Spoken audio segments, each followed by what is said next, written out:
qual é o tipo de reflexão filosófica que nós podemos retirar da antiguidade para os dias atuais. Como nós vamos para a antiguidade, é natural que nós iniciemos o nosso percurso na Grécia.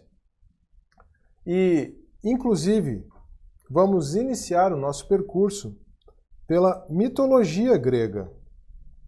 Mas calma, não vamos aqui considerar o panteão grego, não vamos estudar os diversos deuses da Grécia Antiga. Não vou nem tratar, embora pudesse, da Ilíada e da Odisseia, os dois grandes poemas que não só formam a base da língua grega, né, são a pedra fundamental da língua grega, os dois grandes poemas de Homero, que são a base fundamental da língua grega, a pedra fundamental da língua grega, mas também formam a base cultural da Grécia Antiga, o estudo da Ilíada e da Odisseia, a memorização da Ilíada e da Odisseia faziam parte da formação cultural, do ensino, da educação clássica na Grécia. Não vou tratar disso. Vou tratar especificamente, vamos nos dedicar especificamente a dois autores. Um do século VIII e do século VII a.C. e um do século V a.C. O autor do século V a.C. é Sófocles. Embora o segundo que nós vamos estudar seja anterior, né, vamos inverter um pouquinho a ordem aqui em razão dos temas. O primeiro autor, Sófocles, o segundo autor, Hesíodo. Hesíodo, que viveu entre 750 e 650 a.C. Sófocles, que é do século V a.C., da Era de Ouro da democracia ateniense. Vamos começar com a obra de Sófocles, vamos começar com a Antígona de Sófocles, uma tragédia muito importante da mitologia grega, uma tragédia muito importante da cultura da Grécia Antiga, uma obra que é muito importante para nós iniciarmos uma reflexão que não é só uma reflexão filosófica, mas é uma reflexão inclusive de filosofia do direito.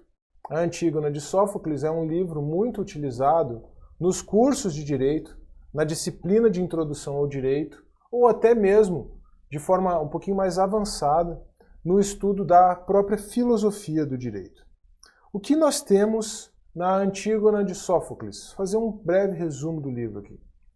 A Antígona de Sófocles trata dos descendentes de Édipo. Provavelmente você conhece a história de Édipo, né? Aquele homem que acabou, em razão de uma profecia, de um oráculo, né? Se casando com a própria mãe, embora ele não quisesse fazer isso, matou o pai, casou com a mãe, não sabia que era mãe quando fez isso, né?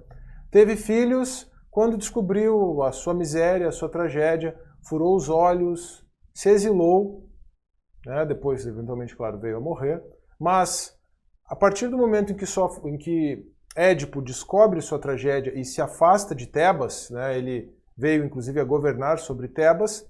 Tebas, então, a cidade onde Édipo morava, a cidade onde Édipo governava, passa a ser governada por um parente da sua mãe, chamado Creonte. Então, vamos colocar aqui, Tebas, governada por Creonte, após a primeira tragédia envolvendo Édipo. Agora, a sua família será mergulhada numa tragédia também. Édipo tinha, aqui na história, no enredo, 4 filhos que vão aparecer. Tá? 2 deles são Etéocles e Polinice. Eles se envolvem, Etéocles e Polinice, se envolvem numa disputa pela cidade. Polinice sai da cidade, volta auxiliando um exército que tenta conquistar Tebas. Etéocles luta ao lado de Creonte. A invasão é repelida, mas o que acontece é que Etéocles e Polinice se enfrentam debaixo dos portões da cidade e eles acabam matando um ao outro. Então, Polinice, ou melhor, Creonte, determina que Eteocles seja enterrado com as honrarias de um herói, receba um funeral digno de um herói, Eteocles, né? Seja enterrado, receba as honrarias de um herói no seu funeral, e Creonte determina que Polinice seja deixado aos cães e às aves. Seja abandonado o seu corpo, não receba nenhum tipo de honraria, não seja nem mesmo sepultado. E aí então surge a figura de Antígona. Antígona era uma das filhas de Édipo. Ela tinha uma outra irmã, Ismênia. Ela tem um diálogo bastante significativo com a Ismênia, mas a Ismênia decide não ajudá-la. E a Antígona, então, entendendo que ela tinha um dever moral para com o seu irmão, independentemente do que tivesse acontecido, entendendo que isso era algo ditado pela própria vontade dos deuses, pela ordem natural, pela razoabilidade, pela racionalidade, ela vai e, em razão do seu compromisso familiar, em razão do seu compromisso de devoção aos deuses, ela contraria as ordens do Creonte e ela inicia o sepultamento do seu irmão. Mais grave, eu esqueci de mencionar, é que o Creonte, inclusive, determina que se alguém enterrasse, se alguém sepultasse o Polinice, contrariando os seus decretos, esse tal deveria também ser morto. O que nós percebemos aqui na Antígona, então? Nós percebemos um contraste entre o direito natural e o direito positivo. O direito natural é personificado na Antígona. O direito positivo é personificado nos decretos de Creonte. E essa é uma contraposição,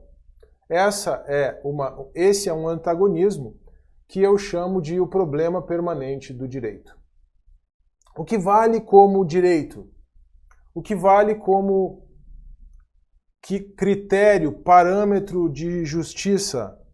Aquilo que está de acordo com a natureza das coisas, aquilo que está de acordo com a natureza dos homens, com a natureza humana, aquilo que está de acordo com a vontade de Deus revelada, se pensarmos numa perspectiva cristã, e eu vou falar sobre o cristianismo na nossa última aula, ou o direito positivo, as leis aprovadas pela cidade. Qual a relação entre o direito positivo e o direito natural? O direito positivo deve obediência ao direito natural? O direito positivo, as leis positivas, as leis escritas, devem estar de acordo com o direito natural? Devem ser uma materialização do direito natural? Ou não existe esse tipo de relação? Não existe direito natural, apenas existe direito positivo? Essa é uma questão importante. Esse é o problema permanente do direito. Há quem afirme que não exista direito natural. Há quem afirme hoje em dia que só existe direito positivo.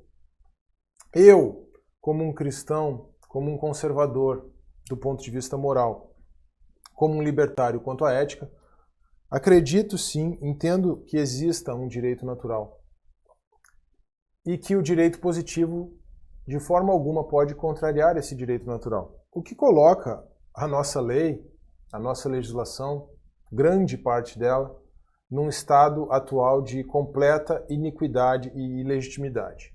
Mas eu não vou aprofundar sobre isso aqui, porque esse curso não é sobre direito e teoria do direito, esse curso é sobre filosofia antiga com as lições que extraímos para a contemporaneidade. O fato é que, no século V, o momento em que em que Sófocles escreve a sua tragédia, no século V a.C., os gregos ainda não tinham um recurso teórico adequado para tentar solucionar essa contraposição entre direito positivo e direito natural. Ficou o Creonte de um lado e a Antígona do outro. O resultado é bastante dramático. Não só a Antígona é executada, na verdade ela acaba sendo enterrada viva. O Creonte acaba se arrependendo do que faz, ele é chamado à razão no decorrer da peça, no final da peça, ele acaba caindo em si, ele é confrontado por uma série de pessoas, ele é confrontado por um profeta, ele é confrontado pelo seu filho, ele é confrontado pela sua esposa, e aí no final ele cai em si. Ele vai até o túmulo, a sepultura onde a Antígona tinha sido enterrada viva, mas ali ela havia se matado, aí o filho do Creonte, que era noivo da Antígona, também se mata, e a esposa do Creonte, ao final, também se mata. Isso ilustra quão devastador é o positivismo, quão devastador é essa ideia de que deve prevalecer a lei positiva sobre a ordem natural, deve prevalecer o direito positivo sobre a razão, deve prevalecer o direito positivo sobre a vontade de Deus numa perspectiva cristã. Então, aqui nós temos uma tragédia que é componente da mitologia grega, que nos traz lições muito apropriadas para os dias atuais. Mas agora vamos nos concentrar sobre um outro autor. Vamos falar de Hesíodo. Hesíodo, que tem algumas obras importantes, vamos nos concentrar sobre a obra dele, conhecida como Os Trabalhos e os Dias.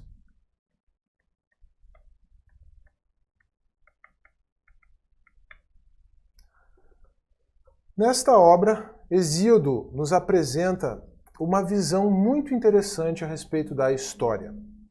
E aqui, em Hesíodo, particularmente, se lá em Sófocles nós vimos uma contraposição entre as ideias de direito natural e direito positivo, aqui em Hesíodo nós temos uma clara contraposição entre o conservadorismo, personificado em Hesíodo, e o progressismo, como uma ideia antagônica, como uma ideia contrária àquilo que Hesíodo tenta nos ensinar. O Hesíodo era, sobretudo, um homem do campo.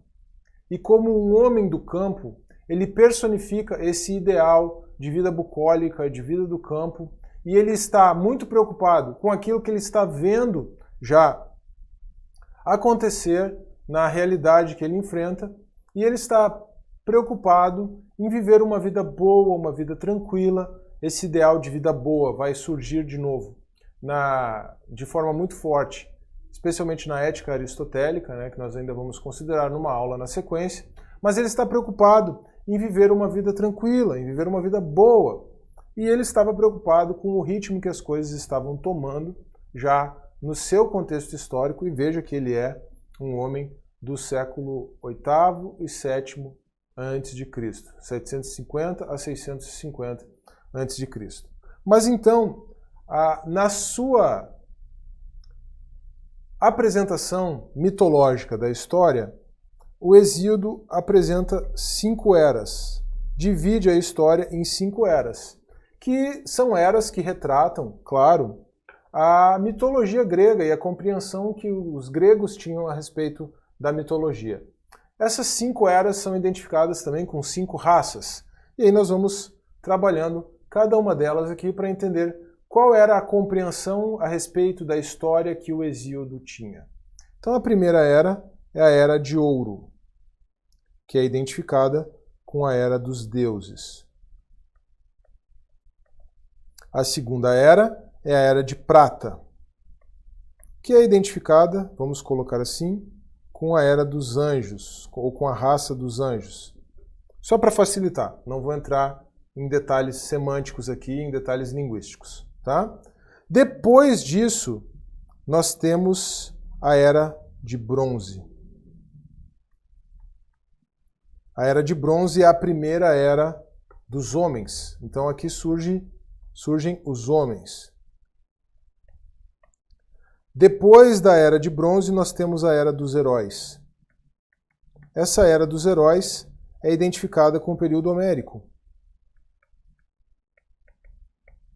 Nós temos aqui Aquiles, Heitor, a Ilíada, a Odisseia, Odisseu, né? Aquiles personificando a virtude da coragem, mas também o vício da imprudência, né? Heitor personificando a virtude da coragem, Odisseu personificando a virtude da sabedoria. Então nós temos a Era dos Heróis como uma era muito importante dentro do pensamento de Hesíodo, mas, por último, nós temos a Era de Ferro. E a Era de Ferro é a era na qual Hesíodo vivia. Veja que interessante, nós temos aqui uma história que começa a ser apresentada de forma linear. Os antigos, eles tinham uma compreensão de que o tempo era eterno e muitas culturas tinham uma compreensão cíclica da história. Mas Hesíodo aqui nos apresenta uma linearidade na história. Bom, isso pode ser tanto bom quanto ruim, porque se você entender que a história ela tem uma linearidade e essa linearidade caminha para um progresso definitivo e inquestionável da humanidade, você tem uma visão de mundo, uma cosmovisão que se chama progressismo, que é conhecida como progressismo. Mas Hesíodo, embora tivesse uma visão linear da história, Hesíodo não era um progressista, longe disso. Hesíodo pode muito bem ser identificado como um conservador, no sentido de que era alguém que era muito receoso a respeito da realidade enfrentada no dia a dia, alguém que recorria à experiência, recorria aos ensinamentos da história para compreender a realidade, para compreender a atualidade. E por que eu afirmo que Hesíodo era um conservador? Porque Hesíodo entendia que da Era de Prata para a Era de Bronze teria havido um retrocesso na história. E esse retrocesso ele se deu exatamente por conta da corrupção, da justiça, identificada pela palavra grega diké, corrupção da justiça pela violência, identificada pela palavra grega hybris. Então, note isso. Da Era de Prata para a Era de Bronze, teria havido, segundo Hesíodo, a corrupção da justiça pela violência. E a partir daquele momento, então, inicia a luta pela justiça. A luta pela justiça é identificada com a palavra grega eris, ou pela palavra grega eris. Mas o que é essa luta pela justiça? Note que a justiça foi corrompida pela violência. A luta pela justiça é uma luta identificada com essa palavra eris, né? A luta pela justiça é uma luta que é realizada mediante o trabalho árduo, mediante o trabalho e não mediante a violência. Então é muito interessante a perspectiva do Hesíodo. Ele quer que os homens cuidem da própria vida, trabalhem, se esforcem e não promovam violência uns contra os outros. Porque ele entende que exatamente o que causou a corrupção da Era de Prata para a Era de Bronze é a violência.